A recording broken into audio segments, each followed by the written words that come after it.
Voltamos agora com a segunda parte do capítulo 4 do nosso Manual da Igreja. E eu queria aqui já me dirigir ao pastor Ranieri, que está conosco, para responder a próxima pergunta, pastor Ranieri. Qual a diferença de um pastor ordenado e de um pastor licenciado? Isso tem no Manual da Igreja também? O pastor ordenado recebe ordens e o pastor licenciado pede licença. Não, veja bem, existem duas categorias de credenciais pastorais, né? Existe o pastor credenciado e o pastor licenciado.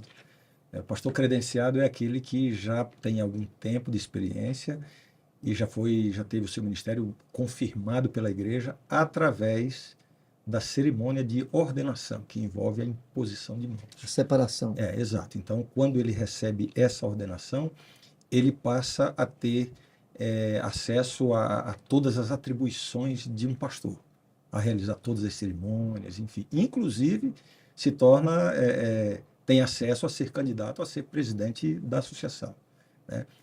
Antes da ordenação, o pastor ele passa por um período de prova, né? Como se fosse um tipo de estágio, que normalmente dura em torno de 4 anos, talvez um pouco mais, dependendo da experiência que ele desenvolveu, dos lugares onde ele atuou.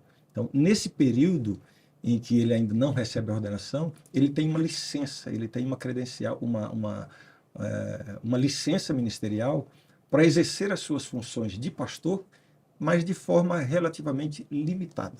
Então, essa basicamente é a diferença entre... Agora, é correto afirmar, então, que uma questão mais administrativa. Então, um pastor, para ser um pastor, ele teria que ser ordenado. Então, nesse período que ele é licenciado, ele está passando por um processo de avaliação. Sim. Então, ele passa a ser um pastor efetivamente a partir de receber a sua credencial. Exatamente, Okay? sua credencial de pastor ordenado. Agora, para o que um pastor licenciado, ou seja, que não é ordenado ainda, ele pode fazer? Porque ele ainda não tem a ordenação. Exato, ele pode fazer... Ele tem uma licença para atuar como pastor no seu distrito. Veja bem, ele vai exercer as suas atribuições normais de pastor de uma igreja, com algumas limitações. Basicamente, as limitações envolvem a realização de algumas cerimônias. Um pastor licenciado, ele não tem autonomia para fazer casamento, cerimônia de casamento, nem para fazer batismo. Existe uma forma de ampliar as atribuições dele, né? E essa ampliação das atribuições é dada pela comissão diretiva da associação ou do próprio presidente. Essa ampliação consiste basicamente em dar a um pastor licenciado a autorização para que ele realize cerimônias de batismo. Essa autorização não é uma autorização que é dada de forma permanente, mas quando houver uma cerimônia programada e não houver possibilidade de ter um pastor ordenado ali para fazer a cerimônia, o presidente da associação pode ampliar a função dele e autorizá-lo a realizar uma cerimônia de batismo. Se isso acontece de novo, ele precisa de uma nova autorização, né? E com relação à cerimônia de casamento, o manual não dá a ele essa abertura. Quer dizer, a gente vai estudar esse assunto, né, no capítulo que vai tratar sobre casamento. Né? O manual até dá uma abertura a que um pastor licenciado possa receber uma autorização da associação para fazer um casamento, né? Desde que a divisão autorize esse tipo de abertura. Aqui na divisão sul-americana não se pratica essa exceção. Abertura. Não se pratica isso. Então, na divisão sul-americana, um pastor licenciado, ele nunca pode ser autorizado a realizar uma cerimônia de casamento, mas poderá sê-lo para uma cerimônia de batismo. Olha, não sei se seria uma regra obrigatória, mas a recomendação da igreja é que todo pastor licenciado para atuar no seu distrito, ele teria que ser, no mínimo, um ancião ordenado. É uma recomendação. Não, é uma regra. É isso? É uma regra. É uma regra. Porque o pastor licenciado, ele não vai fazer batismo, nem vai fazer casamento, mas ele vai fazer, por exemplo, a cerimônia da ceia do Senhor. Exato. Ele vai ter que ministrar. E pelo manual da igreja, só um ancião, pastor ou um ancião ordenado é quem pode realizar a ceia.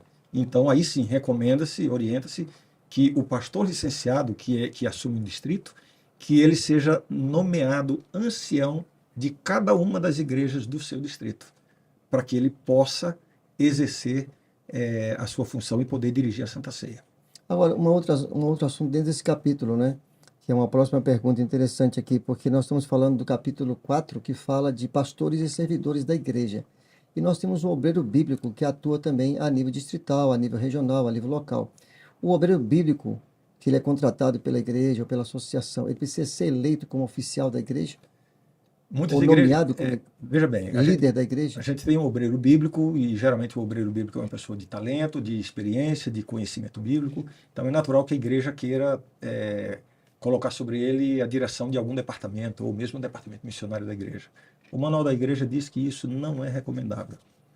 O obreiro bíblico, se ele é contratado pela igreja, está ligado à igreja, para se dedicar de maneira completa, específica à obra bíblica, como instrutor bíblico.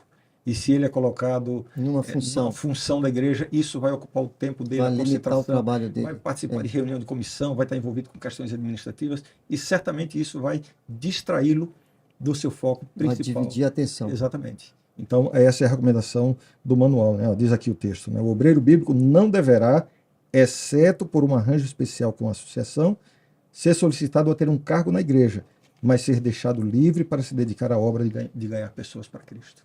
Legal. Né? Agora, outro assunto que mexe com esse capítulo é a questão do púlpito da igreja. Né? Quem pode, quem deve e quem não deve pregar no púlpito das nossas congregações adventistas, né?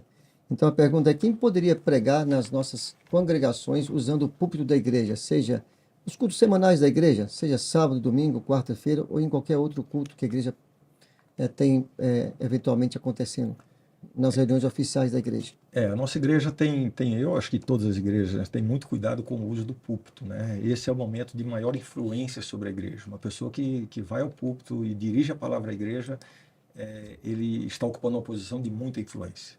Tudo que ele é dito ali pode determinar um conceito, uma conduta, né, a compreensão a respeito de uma doutrina. Então, muito cuidado com isso. Às vezes, membros da igreja conhecem pregadores eloquentes, carismáticos, que fazem sucesso na internet, eventualmente têm contato e acham que simplesmente podem convidá-los para fazer semana de oração, fim de semana com Deus na igreja. E não é esse o procedimento, né? O manual da igreja diz assim, né? Ninguém deve ser autorizado a falar a qualquer congregação, a menos que tenha sido convidado pela igreja em harmonia com as diretrizes dadas pela associação. Então tem que ser alguém que tenha, enfim, que esteja em harmonia com todas as doutrinas, que esteja ligado a uma igreja local, que esteja em condição regular de membro e que tenha referência. Esse assunto me parece que no capítulo do cultos e reuniões da igreja vai abordar um pouquinho mais, né? Quem coordena os pregadores, Sim, a gente vai a tocar nisso escala aí. dos pregadores ali, né? Exato, mas eu já adianto aqui, como a gente vai ver nesse capítulo que trata disso, eu já adianto aqui que a responsabilidade primária por quem ocupa o púlpito da igreja é do pastor. Ok. Qualquer membro, e essa versão do manual, essa É mais edição explícito, né? atual é mais específica e mais clara do que as versões anteriores, deixando claro que um membro de igreja, mesmo que seja um líder, um ancião, ele não deveria convidar ninguém para pregar na igreja, a menos que tenha feito um acordo com o pastor. O pastor é o guardião, por excelência, do púlpito da igreja. Deixa eu te provocar um pouquinho mais a questão do púlpito da igreja. Quem pode, quem não pode pregar no púlpito da igreja adventista, porque nós temos algumas dúvidas de alguns líderes locais, né, com relação ao governo municipal, autoridades do governo estadual, do governo federal, até autoridades militares, né, que são constituídas pela lei do país. Essas autoridades governamentais, autoridades civis e até militares, elas poderiam ocupar em algum momento o púlpito da igreja ou não? Veja bem, o cuidado e a advertência que se faz é para que a igreja não se torne palanque político. Então, se nós estamos vivendo um período de eleições e você tem uma autoridade que já é eleita, autoridade constituída, mas que é candidato a uma função eletiva, e ele vai querer ter acesso à igreja, então tem que se ver o seguinte: qual é a razão dele ter acesso à igreja, o que ele vai falar e por que ele está ali. Pode ser que ele esteja ali exclusivamente para desenvolver a sua função ou para falar de alguma coisa relativa à sua função oficial. Mas se tiver qualquer conotação de campanha política, a igreja evita que isso aconteça.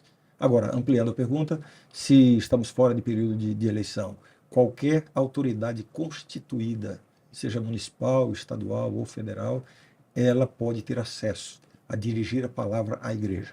Então, não é a função que determina se ele pode ou não pode, é o contexto. É o Se o contexto. contexto for político, o teu seja assim, essencialmente política, não. O Manual da Agora, Igreja diz assim: uma autoridade constituída pode assumir, pode dirigir a palavra. Só que, como a igreja não pode servir de palanque político, então é, é interessante ter o cuidado. Se a gente está num período eleitoral, por que essa autoridade vai falar para a igreja e o que ela vai falar? Se tiver vinculado à sua função específica como autoridade civil, ela tem acesso. Ela até pode ter abrir uma acesso. aspa aqui, pastor Ranieri, na América do Sul nós temos um documento da igreja até para os candidatos à política, como membros da igreja, né? Nesse período da candidatura e da campanha política, que membro adventista não tem nada de errado em ser candidato à política, mas que eles poderiam evitar, deveriam evitar o púlpito da igreja, para não Exatamente. confundir as questões, né? A gente sabe como é que funciona, né? A gente não precisa nem comentar, nem argumentar muito para convencer, né? Um indivíduo que é candidato a prefeito, a vereador, a deputado, se no período de eleição ele vai falar à igreja, ele vai pregar, obviamente vai ser interpretado como campanha. É. Né? E isso vai causar um incômodo em muita gente. E a igreja adventista, alguns dizem que a igreja é apolítica, né? Não, a igreja não é apolítica, a igreja é apartidária. Então, e recomenda aos seus membros a não misturarem as coisas, né? Um membro individual, ele tem acesso enfim, a se vincular a um partido, a se candidatar, isso é a vida pessoal dele. Mas nunca usar a igreja para isso. E muito menos o púlpito, né? E eu vou dizer Da outra igreja, coisa né? aqui, né? E a gente tem que ser muito honesto também com essas pessoas, né? Muitas vezes eu vejo grupos da igreja, departamentos da igreja, se beneficiando de candidatos, né, porque estão na campanha política, se beneficiando dos candidatos para receberem alguns privilégios. Então, por exemplo, um Campuri de Desbravadores, aí vai um candidato a prefeito, ou um candidato a vereador que oferece ônibus, oferece o transporte e tal. É óbvio que ele está fazendo isso porque ele quer uma recompensa com os votos dessas pessoas. E quando a igreja ou algum ministério da igreja aceita isso, é quase que um compromisso de apoiá-lo politicamente. Então eu diria, é muito mais honesto a gente não aceitar esse tipo de ajuda em período de campanha política, principalmente de candidatos. É prudente, né? É prudente e é mais honesto, E né? não é necessário também, né? E não é necessário. Não é necessário, não Exatamente. tem. Agora, a última pergunta do capítulo, pastor Ranieri, é um pouquinho diferente daquela que eu já te fiz anteriormente, da política, púlpito e tal, mas um pastor que foi ordenado, trabalhou no ministério, se aposentou, e ele continua sendo membro da igreja, naquela igreja que ele vai frequentar. Ele vai ser nomeado como ancião daquela igreja dele. Ele era um pastor, aposentado agora. Ele pode atuar como ancião da igreja sem ter a ordenação de ancião ou precisa ser ordenado como ancião? A ordenação ela é vitalícia, né? E existe uma, não sei se o termo correto seria esse, mas eu acredito que sim. Existe uma hierarquia de ordenação na igreja. Nós temos a ordenação ao diaconato, temos a ordenação ao ancianato e temos a ordenação ao ministério pastoral, né? Em ordem hierárquica. Um indivíduo que foi ordenado como diácono, se ele for nomeado ancião, ele precisa ser ordenado como ancião. Mas se ele for ordenado como ancião, se ele depois é eleito diácono, ele não precisa ser ordenado diácono, porque a ordenação de ancião cobre a de diácono. E a de pastor cobre a de ancião e de diácono. Um pastor que foi ordenado pastor, deixou de ser pastor porque se aposentou, não perdeu a comunhão com a igreja, então a sua ordenação é vitalícia. Se ele for nomeado ancião de uma igreja, ele não precisa ser ordenado como ancião. A Porque a ordenação ordenação ao ministério pastoral já pode ser cobre usada. cobre isso. Ok. Nós encerramos aqui, pastor Ranieri e amigos, encerramos aqui a segunda parte do capítulo 4 e encerramos aqui o capítulo 4. Esperamos você aqui no próximo capítulo, né?